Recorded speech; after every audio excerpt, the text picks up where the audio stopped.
Yalnız hükümete ben bu konuda güvenmiyorum, biliyor musun? Yani bu sonuçta bir önceki şey gibi olabilir, bozuntuya uğrayabilir. Yani bunun güzel bir şekilde bu aşamada, bu birkaç yıl içerisinde çözümleneceğine pek inanmıyorum, güvenmiyorum bir vatandaş olarak. Ama inşallah umulur, kardeşlik oluşur, ülkeye bir huzur gelir. Yani bu olayların düzelmesi ülke açısından, kardeşlik bağlamı açısından, ekonomi açısından her açıdan çok güzel olur. İnşallah olur. Ama ben pek ümitli değilim bu konuda. Şimdi süreci taban şöyle görüyor. Tabii ki Öcalan önemli bir unsur. Şimdi Öcalan tabii ki çıkması çok önemli. Geç bile kaldı. Avrupa İnsan Hakları Mahkemesi bile o konuda yorum onu yaptı. Bu siyasi olaylardır biliyorsunuz. Bu zamanda haklı olan içeride, haksız olan dışarıda. Bu açıdan bizim bir şey söylememiz pek bir şey ifade etmiyor. Yani düşüncemiz doğru yönde ama maalesef bu hükümetin yaptığı pek bana inandırıcı gelmiyor. Olması gereken, şimdi Öcalan dışarıda olması gerekir ama hep amalardayız yıllardır. Başka bir şey yok, bir ilerleme yok. Ya şimdi halk tabii ki demokratik özgürlük hakkını kullanmak zorunda, olması gereken bu anayasal haktır. Tabii ki rahat bırakacaklarını da bilmiyorum. Rahat inşallah bu defa bu mitingde insanları rahat özgürce söylemlerini söyleyebilir bir durum yaşatırlar diye söyleyeceğim bu. İnşallah öyle olur. Ya vatandaş katılsın tabii ki. Özgür iradesini, özgür hakkını ortaya koysun. Umarım iyi olur. Halk toplanır, mitingini yapar, eylemini yapar sağlıklı bir şekilde, kimsenin burnu kanamadan. Bu en doğal haktır. Zaten bu tür şeyler direne direne olur. Bu tür özgürlükler öyle kolay oluşmaz. Direne direne olur. Halkın direnmesi ve yürüyüşe, mitinge katılmasını ben öneriyorum kendi açımdan. Ama inşallah da öyle olur ki Van halkı bu konuda çok duyarlıdır. Katılacaklarına da eminim yani.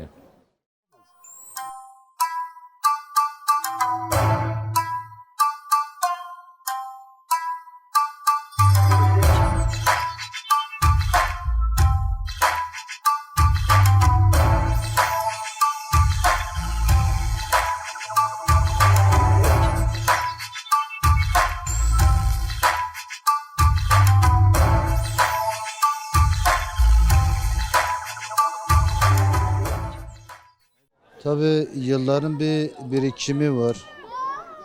Yıllardır Türkiye'de sorunlar çözülemedi. Buna siyasi, buna farklı yorumlar da getirilebilir de nihayetinde bir çözüm sürecine girilmiştir.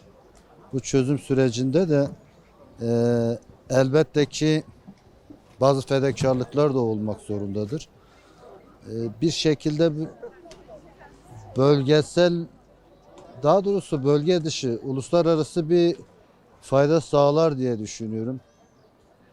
Geçmişte kalan bazı sıkıntılar var. O sıkıntıların bir şekilde çözülmesi, Türkiye'nin güçlenmesi, hem bölgede güçlenmesi, hem uluslararası arenada kendisini göstermesi açısından bir kere Türkiye'de iç barışın olması şarttır. Siyaset üzerinden de konuşmak istiyorum. Genel bir görüş belirttim. Bu ülkede yaşıyorsak, bu ülkede sorunların bir şekilde çözülmesi, barışın sağlanması lazım. Ve bu şekilde bu ülkede yaşayan bütün halklar 1000 seneden beridir beraberdir. Bu 1000 sene zarfı içerisinde kazanımları çok oldu. Kaybettikleri ne yazık ki parti belirtmiyorum ama ne yazık ki siyasi yanlışlar yüzünden oldu. Siyasi yönetimler yüzünden oldu. Artık onun temelde çözülmesi ve buna göre katılımın çok olması ve ülkeye huzurun gelmesi şarttır. Bundan hepimiz kazanacağız.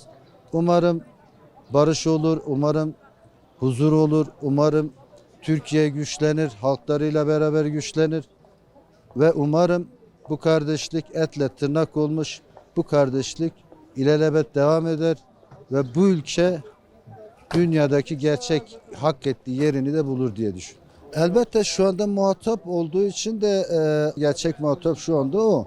Onun söylemleri önemlidir.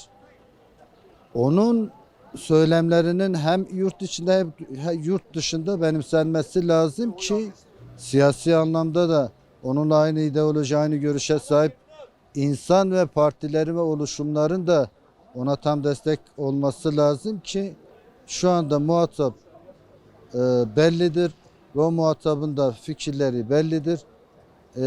Buna ideolojik, buna inanç, buna hangi yönden bakarsanız bakın bu ülkede bazı sorunlar vardır.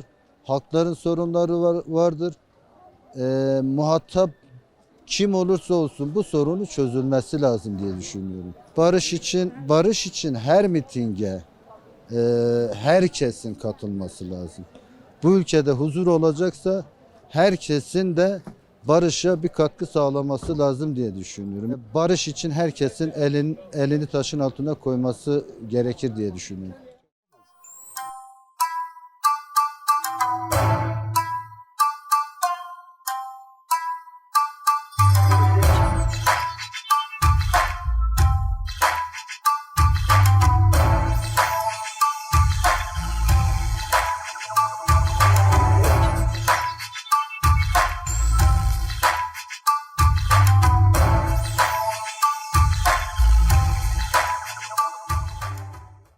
Öcalan'ın özgürlüğü tabii ki bütün Kürtler için önemlidir. Yani Öcalan siyasi bir liderdir. Onun için tabii ki onun rahat bir koşullarda çalışması gerekir.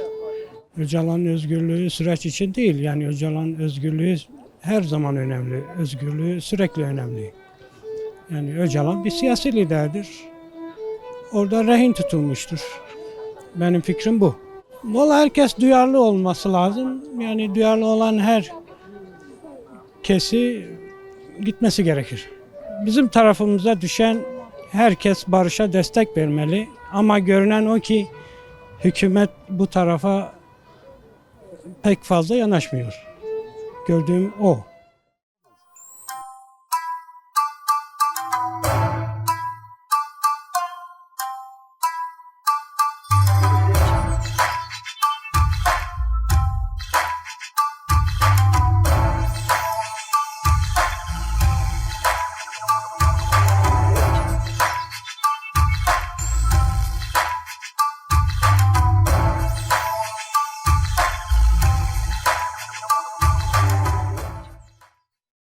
Valla biz hepimiz barış istiyoruz.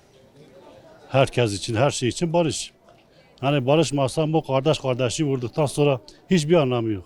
Valla herkes için çok önemlidir. Ya, saygı, sevgi çerçevesinde bir şekilde barışmalar lazım. Aslında Kürtler için vazgeçilmez bir şeydir.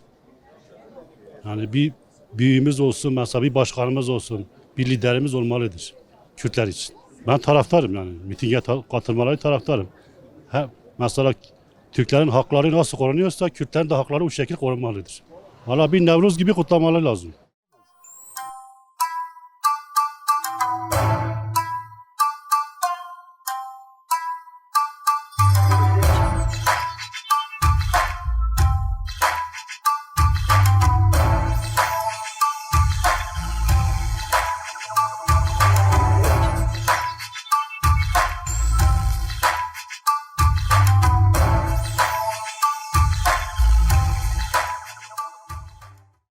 Abi mitingin önemli, Kürtler için çok önemlidir. Hele bu özellikle bu süreç için bu süreci destekliyoruz. Türkler için, Kürtler için de çok faydalıdır. Yani mitingin olması lazım. Öcalan'ın da özgürlüğünü tabii ki istiyoruz. Tabii ki çağırın katılsınlar. Yani katılmasalar zaten olmaz. Mitingin bir anlamı olmaz. Bir anlamı kalmaz. Mutlaka katılsınlar. Kürtler için çok önemlidir. Yani hem Türkler için hem Kürtler için artık bu ölümler olmasın. Kısacası. Kısacası bu ölümler artık olmasın. Bu süreci, bu davayı Öcalan başlattırdı. Öcalan bitirir. Böyle.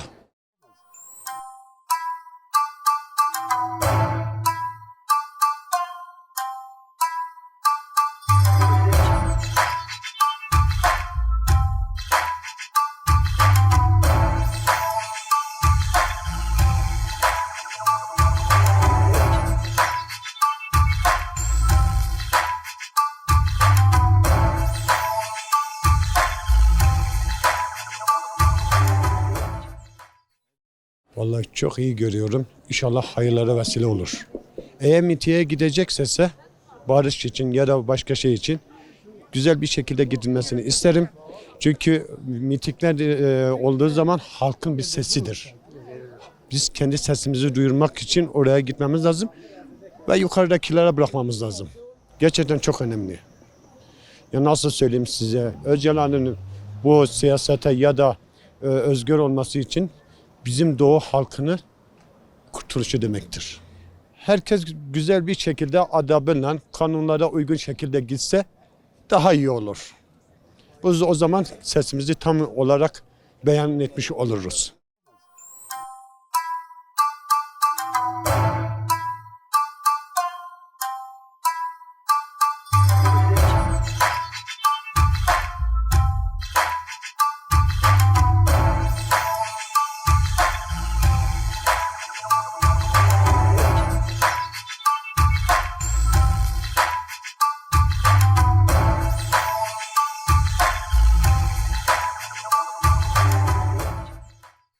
Vallahi ben pek anlamıyorum siyasetten ama yani ben bırakılmasını isterim. Evet, bırakılmasını isterim. Bazı şeyler belki daha güzel olur onun özgür olmasıyla. Kürtlere daha çok saygı duyarlar herkes. Bilmiyorum, öyle düşünüyorum. Bence Kürtlerin de özgürlüğü bir nevi onun elinde. Onun verdiği kararlarla, tabii onun kararları da meclise gidilirse daha güzel şeyler olabilir Kürtler için. Yani bütün halkımızı bekliyorum.